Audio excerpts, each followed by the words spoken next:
This is the most selling car right now, MG Windsor Pro. Now we have done an interview after 5,000 kilometers of an owner, Varun. Now, after that, in the last 2 months, he has done a lot of long drives, North India, South India, left, right, center. He belted the car. Now, after 15,000 kilometers, his long drive experiences, is the car worth for long drives? His range anxiety, real range, his new learnings about the car, new issues about the car, new accessories that he had to get to compensate for the new issues in the car. Let's talk about everything in detail.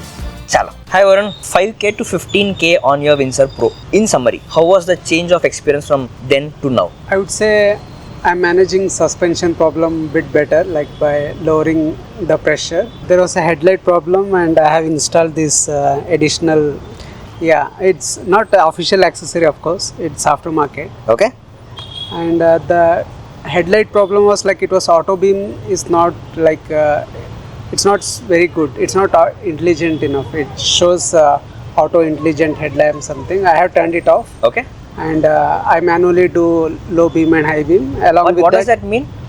So auto beam means like it uses this camera and Same camera used for level 2 ADAS. Yes. Okay. So based on the vehicles in front, it switches to low beam and high beam. Okay. So most of the times it was low beam only, but for a driver you do need high beam, right? Or even if like there are vehicles coming, because you have to see the road properly, especially in the like pitch dark. So for that purpose, like I have turned off that. I can show you inside later. Okay, now let's see the high beam in this car. This is the low beam, high beam. This is the high beam, and let's try this accessory now. This is the accessory. So this fills up this dark patches on this. Can you turn this off? Accessory is off. Yeah. Okay, so these dark patches here on, that is being filled with this. How much does this cost? It's a cheap Chinese copy. I think it's 2,000 for the lights, and for installation another 1,000. So yeah, for around 3,000 I put it. It's okay. It has like both yellow, white, and red, blue thing. I use only yellow mostly. Like when I went to Ooty, like there was fully fog, like fully covered, like we were not able to see anything, but the yellow light helped a little bit. Yeah, with high beam turned on and then this on, like I get much better visibility than like just keeping it on auto headlamp. So the default high beam is also not that bright, you're saying? Yes, it's not that bright because I did the North India trip. So from Bangalore I went to Gulbarga, then Aurangabad, Surat, Statue of Unity, Udaipur, Jaipur, Delhi, Agra, then via MP and via Hyderabad I came down to Bangalore. This entire trip was like some 12 days. Okay, we'll talk about that in detail in some time, but let me ask, what did you figure about the suspension? Because the last time when we spoke, the recommended tire pressure was 36. It was stiffer, especially for the rare passengers. What did you learn now to make it more comfortable? I just lowered it to 33. Okay. So in winter, even if I put it 33 and after few hours it goes down to 31 because of temperature. But yeah, generally I put only, I won't go above 33. You have a TPMS on the system? Yes. Okay. Yeah, so that's why I have like my pump on my own. I don't go to petrol pump for air pressure. So I just put it, like fill it up myself. So you maintain from 30 to 33? Yeah. 30 is too low. But if you have too much load and all, it's always better to keep 33, I would say, because if you put more load, no, it will look very, it doesn't look good, like, yeah. So after 33, how was your drive experience? So yeah, little bit better, but I think it will have slight effect on range, maybe some 20-30 kilometer less. Lesser range? Okay. Yeah, but I think it's a okay compromise, I would say, like, because you get much better ride experience in bad roads. So the range drops because the tire contact with the road increases. It increases the friction on all the tires and hence the range drops. If the pressure is more, then the friction is less and you get more range, but you get stiffer suspension, not really comfortable ride.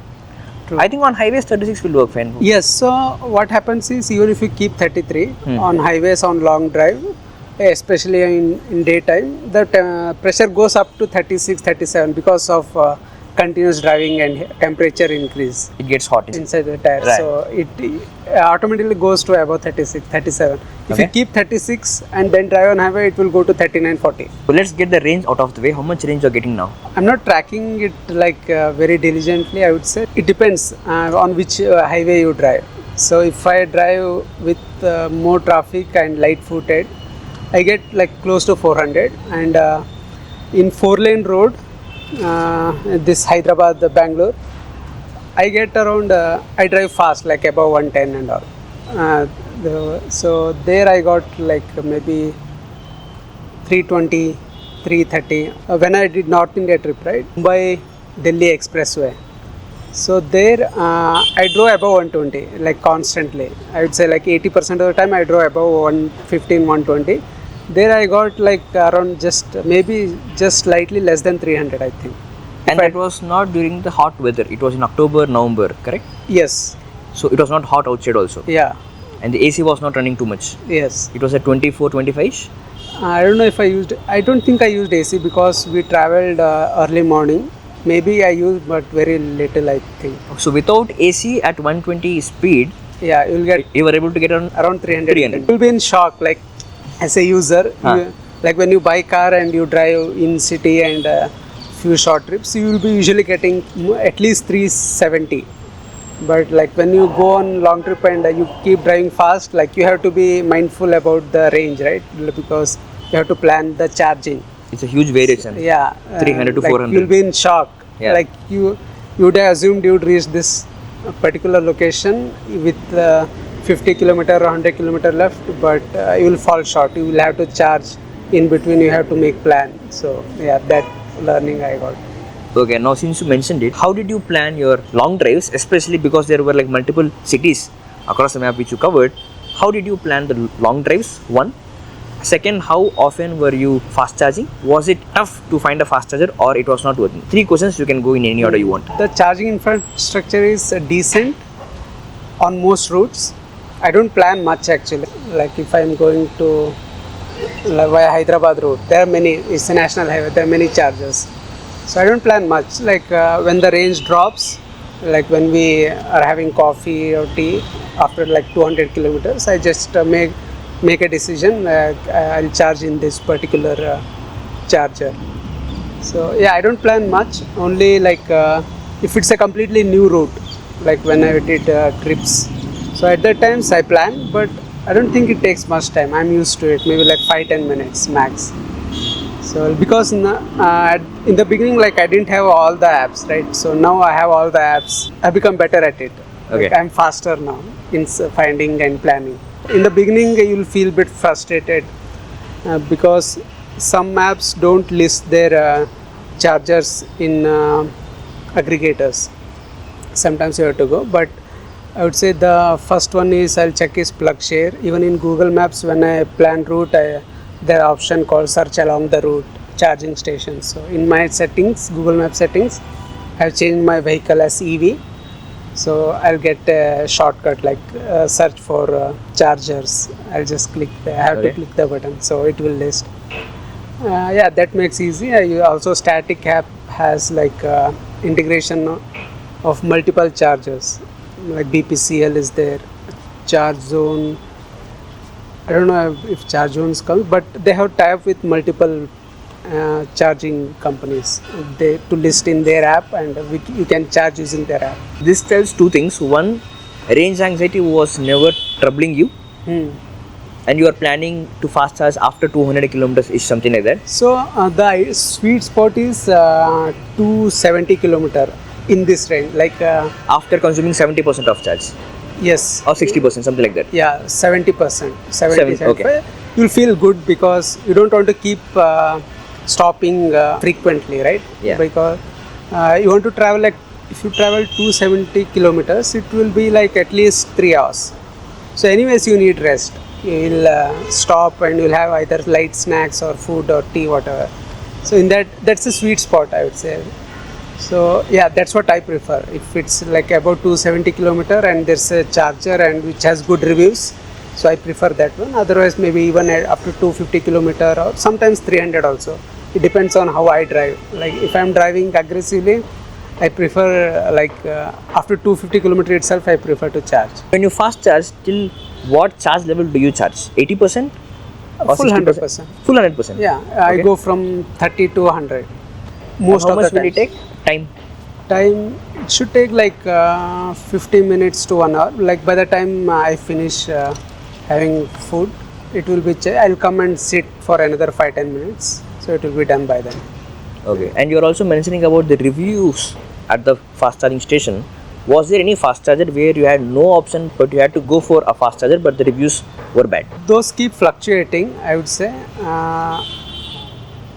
Yeah, I do see last reviews, but you still go and give it a shot, because for that particular customer, maybe when they reached that location there was no power, or their car had some problem. It could be anything. Like if a charger is not working, there can be 3 to 4 reasons. So that's why I prefer the app, that particular charger app. If it's showing online, then I'll go. If it's showing offline, I'll not go. Was there any trouble that you faced near any of this? So I have not faced, but I have read in WhatsApp groups, Windsor has DC fast charging issues. So, Really? luckily mine, I never faced it.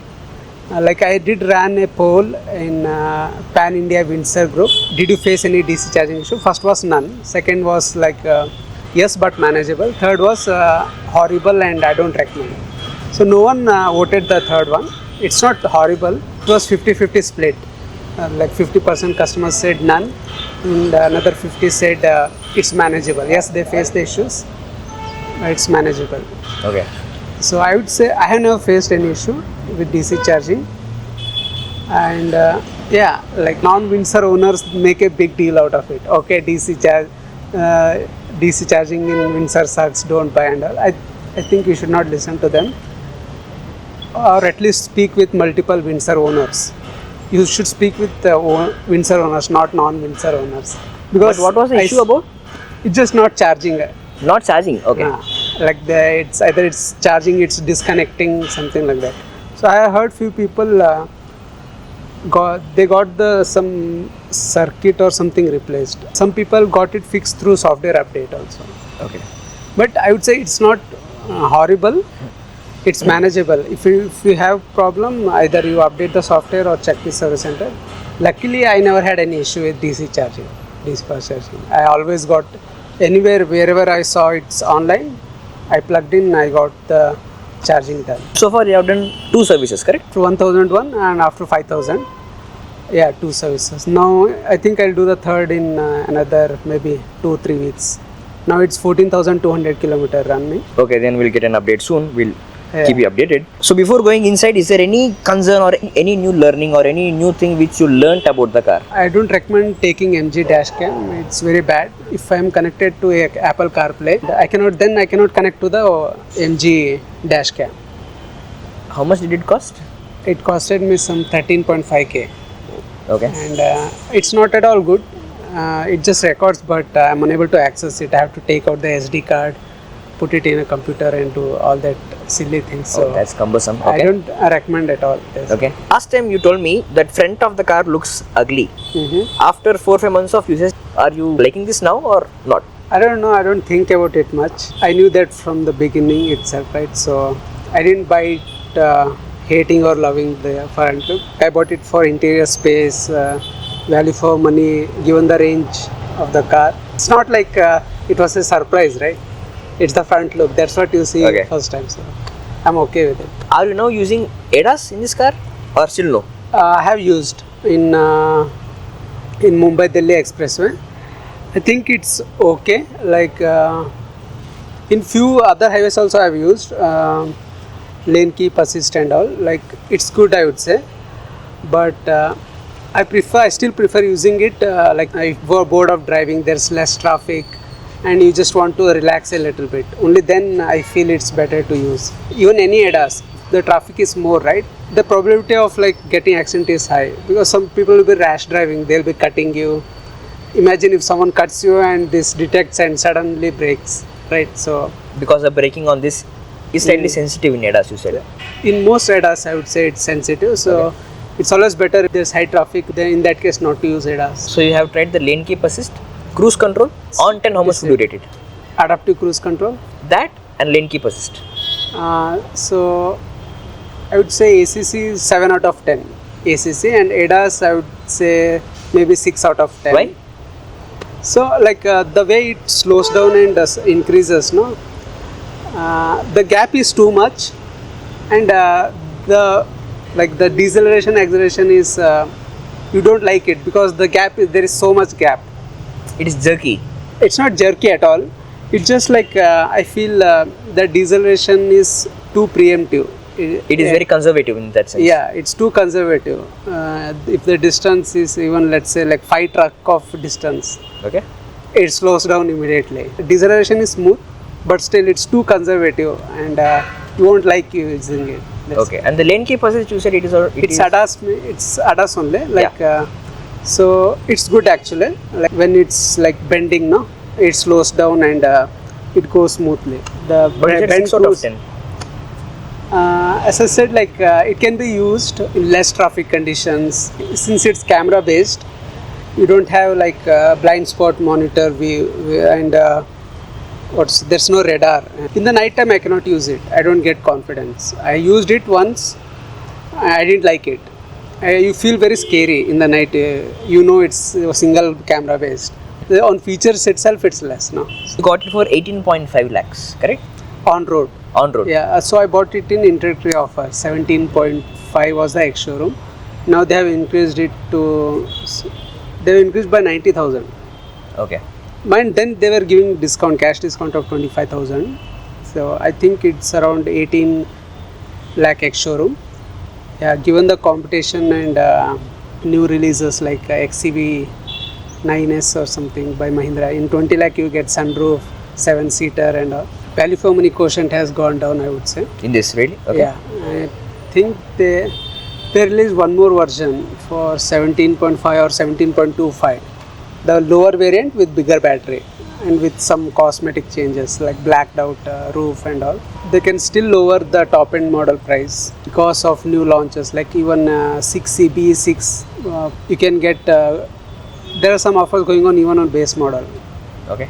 Due to year-end offers. Yeah, now I would say it's not so value for money unless you buy one lower variant. Now that we spoke everything about exterior of the car and the ADAS and other features, let's talk about the interiors because there are a few interesting points inside. We'll go there. Last time when I checked the car, the seats were ivory, beautiful. Now this has turned slightly grey. What do you say about it? I need to clean better.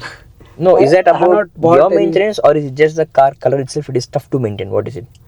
So usually like with white color seats, like I think I should buy some liquid or something. I never done that, so Okay. I should buy and clean it properly. I did give for cleaning, but they don't do this. Yeah, it's not too dirty.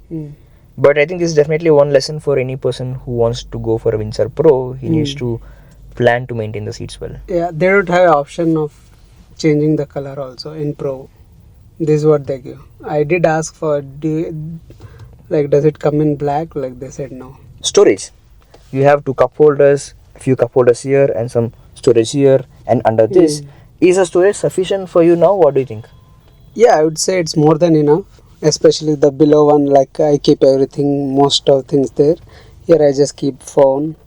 Even key also I just put it there because I like this empty and neat. Okay. If you see other cars, like they'll stuff everything here. There will be one or two wires, keys, change, everything. In this one, like it looks very neat, very spacious. Right. I like this one. So the many things I put everything down.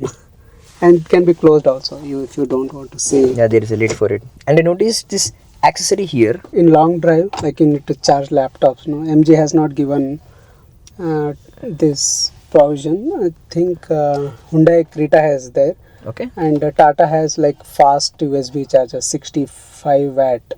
So MG doesn't give that option. So that's why I had to buy this. And this is 200 watt. Yes. So I think This I bought is through the 12 volt socket. Correct. Okay. So I bought this for 2,500. There are some other options for even a bit cheaper also. Talking about the wireless phone charging, last time you were sharing some concern that the phone Yeah. slips. I don't to the use front. this at all. Very rarely if I forget the wire or something. Okay, the complaint still stays. Yeah, like there's maybe next time, and it's not practical also. They need to give fan here. To cool. Yeah, to cool down. Usually fast charging, no, it heats up, Oh, right. and especially when you connect to Apple CarPlay or Android Auto. I don't know what they're doing. Like any phone I connect, it heats up like crazy. I don't know if they're doing Bitcoin mining in phone or something through app. Like I don't know, it heats up crazy, and that's why I don't. Sometimes I have to hold it like this, just to cool the phone. Against the fan to Yeah. cool it. Oh my I god. had to. So I do it like. So I rest my elbow here and I just cool it down like this. I rotate. And another thing I noticed regarding AC, when I was traveling on this Hyderabad to Bangalore highway, right? So I forgot to put it in the auto mode or this efficiency mode. I kept at 19 temperature, and it was like not regular AC, not even this internal flow was on. And I was doing rash drive, so I think I got range less than 300. Mm. So that was bad decision, especially when you are on long trips. You make sure you keep in auto mode. That's one thing I learned. If Okay. you have AC on and you do rash drive, like it will be less than 300 for sure. How's the driving experience? Is the car agile completely under sorry. control? Because this is a longer car. This is above 4.2 meters car. So drive I haven't. There's no change in driving experience, as the suspension is stiff. Like you can change the lane pretty easily. There's zero body roll. Since last 5 minutes, for every feature, he's using this infotainment. Now let's talk about this 15.6 inch huge TV-like infotainment. How does it feel to not have any controls in the car? Everything in the dashboard. Not everything is in screen. There are many controls for. Apart from this AC. Yeah, it's bad. Yeah, that's one more room for improvement. I think in Euro NCAP, they have said like they will reduce the star rating if there are no buttons, physical buttons. So I think Bharat NCAP should do the same. Like government should do some regulations. Like there should be button for everything. If the screen breaks, let's say some kid is playing and it hangs or whatever, for whatever reason, the screen is broken, also everything should be working, I feel, except of course the Apple CarPlay and all. Okay, we should be able to do everything. I close this with a button, adjust the ORVM with buttons, everything. So yeah, this is bad. But did you face any issue with this so far? None, I would say, like 99% of the time. Occasionally one or two times I think it was slow in responding. Okay, Like it was touch. slow. Okay. I think that's that was not any major problem. So far it's working good, but you never know. It's usually infotainment systems slow down after a few years, like maybe 3 years, 5 years, 7 years. I don't know, after 5-7 years it works the same way. It's Android system, right? So those things usually slow down over the years. Right. So far, what was your longest drive that you have done in this car, and is this car reliable for that long drives? Yes, once I drove like 32 kilometers in one shot from Agra to Bangalore. 32 hours. Yeah, more than 32. Like we didn't halt anyway. Like we just kept driving, Okay. taking turns, and we didn't face any issue. Like I think we drove more than 32 hours. 32 hours equals to what, around 2000 kilometers? Was this car reliable for that long drives? Yes, very much reliable. Now the rear seats. The last time you were mentioning that the recline angle of the car, especially the passenger seat, is your favorite spot in this car. Mm-hmm. Is it still your favorite, and how often do you actually do it instead of driving the car? Whenever I'm not driving, sometimes I do come and take a nap here. Now with the lesser tire PSI, this must have been more comfortable than before. I would say it's not the issue every time, especially on long drives. Highways are okay. Or On highways, yeah, correct. Yeah, you don't have to worry about pressure or suspension or anything. In the highways, you can just come and take a nap easily. Yeah. And the space, how much are you enjoying the space now in this car? Yeah, very much. It's very good. Like the same thing, like just like before, buying, even before buying the car, before buying the car itself, like the rear space, comfort and space was like, you don't usually get this even in let's say entry level Mercedes or something. I sat in GLA. Okay. The knee room was not this much. The space is much better than each and every entry level luxury cars. Talking about the airiness, how good is this infinite panel, especially on your long drives? How much did you enjoy? Number one. Number two, how difficult was it to clean the infinite roof? Yeah, for cleaning, I would say it's not much issue. Like we have to like take one step and then clean. We cannot clean just by standing. You don't have a stool to climb up and then clean it. Okay. That's the only. I don't think that's the issue. That's like, even if you don't have glass roof and you have to clean, you still need the stool. So how often do you keep it open to enjoy the view? Yeah, in the beginning I used to do a lot. Okay. But now, yeah, it has come down a bit. But yeah, I think maybe it's due to weather also. In monsoon, you enjoy more often.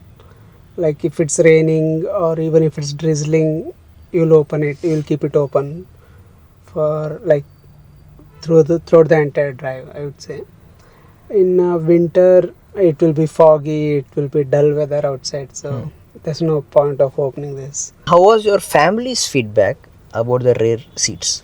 Yeah, everyone liked it. Even both family, relatives, friends, everyone who sat in the back, like they said they have never seen this spacious car. Okay. For this price. So they are happy for the purchase. Yes. Okay. Now, how's the sound system in this car? It's great. I like it. You get good bass or bass. I don't know. So yeah, you will feel that, like when I put pop songs, you can easily hear them.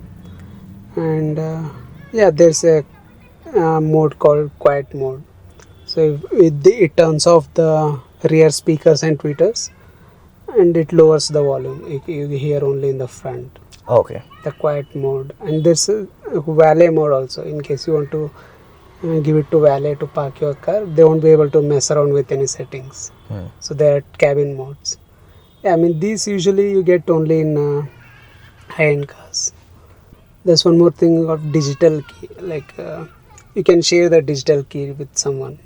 Oh yeah. They can unlock and drive without the key. Probably we will explore when we do the range test, which is very soon. Now there is only one AC vent in the rear and there is infinite view on top. It has been like 15-20 minutes for us inside now. The car is off, no AC is running. We are starting to feel the warmth inside the car. But on long drives, on a hot sunny day, is this AC vent enough or do you feel it warm here? It's not warm. It is okay, I would say. It just they could have given two AC vents for like individual to adjust. That's the only con I would say. But cooling wise, I think it's fine. It's enough. Yeah. Okay. It's just like one huge vent, and there's only one control. So usually in other cars it's split, and there's. Now you can have two controls for two different people, but there's only one control which you can aim at only a common point that will spread between two. That they can do some other improvements like queuing tray. XCV9S has given, no? So since the knee room is more here, they can easily accommodate as it has. Yeah, correct. Because the space is more, and now you have a laptop charger and you have a USB-C. I think it's a natural progress for you to want to have a laptop that you can work while someone is driving. It would have been better if there is a tray here. Makes sense. Maybe they can give it as accessories. Or XCV9 has, I think, by standard or I'm top model. I don't know, but yeah, it makes sense to give since there's so much space. Makes sense. And have you tried to watch any OTT on the dashboard when it is fast charging? No, like I don't. Since the system is little bit slow, I prefer not to mess with it. Not to mess with it. Okay. Since there's no official support, some people do it using some browser. So there's one browser. It is open source and it is intelligent enough. You can use it only in parking mode or something. When the vehicle moves, it turns off. Yeah, there are features, but I would say the system is not so capable. Yeah, the processing happens from your phone, but the screen refresh happens from that system itself. So I would say, yeah, I mean, people say some people are using it in Pan India Windsor group. I have seen people using, and they're defending their decisions.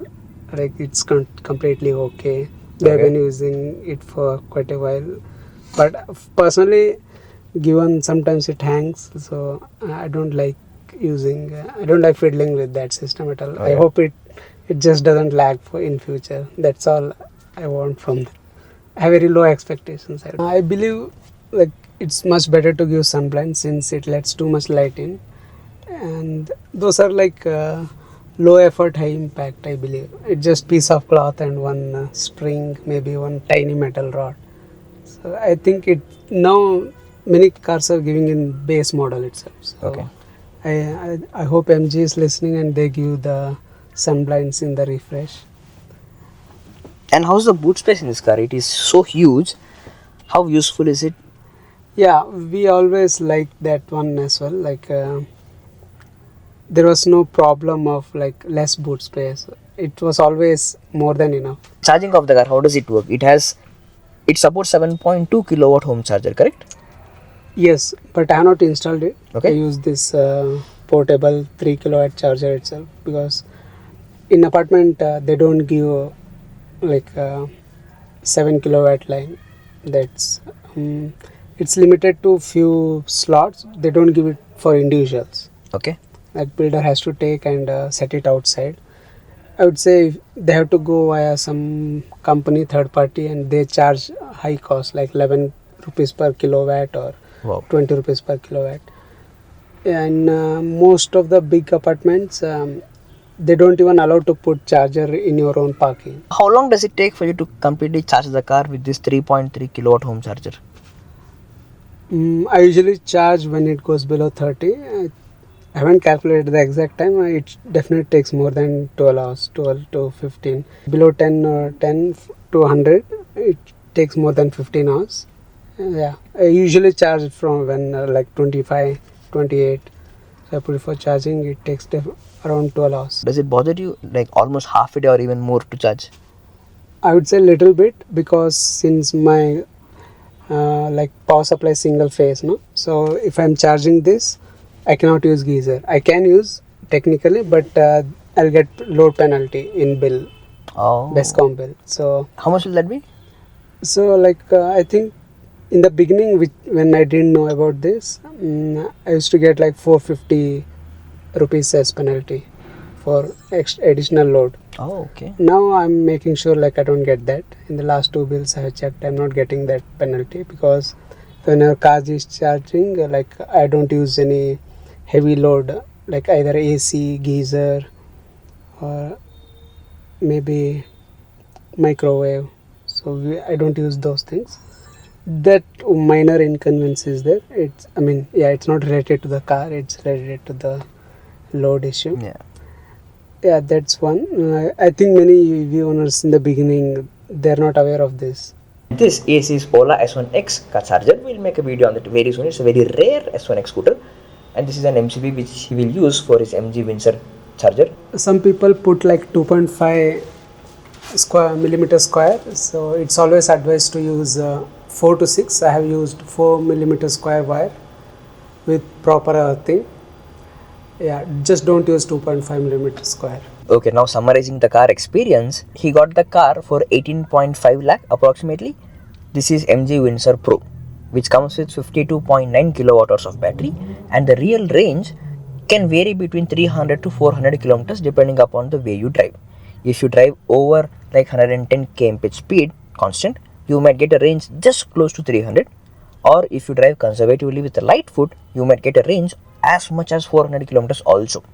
And the driving experience, with the standard default recommended tire pressure of 36, you might face the stiffer suspension, slightly uncomfortable experience inside the cabin, but if you can reduce the pressure to 33, you will get a nice comfortable experience in the cabin. And interiors of the car is pretty good with these ivory colors, but you need to have some maintenance on it to make sure they don't turn grey. And the high beam is not that bright. He had to put in extra accessory to make it bright and comfortable, especially for longer drives.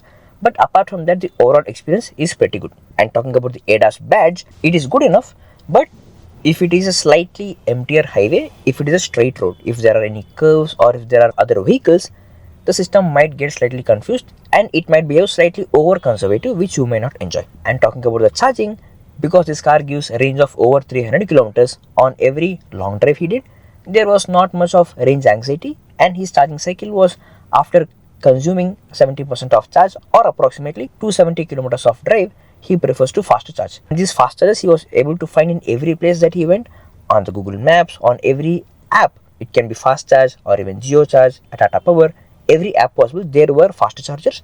There were no issues or concerns which made him worry about the range across his drives. Dashcam from MG, it is not that great. It has a lot of complexities and to use it is slightly cumbersome. So you might have to rethink which dashcam you want to buy, preferably a third party, not the MG one. Single line summary, this is a very good family car with very spacious interiors, very good range, very good driving experience, and a space in the back which can recline up to 135 degrees to relax. You will have a great drive. He and his family had great rides on this car and have been enjoying the car a lot. Now, if you have an MG Windsor Pro or any other EV car, what was your experience like? Do let us know in the comments below. This is an Ola S1X, a rare find. This has no software, no Bluetooth, nothing. Physical key, scooter to ride, range, battery, that's it. A review on this is very soon is coming. This is from the same owner of MG Windsor Pro. Just subscribe to not miss that video very soon.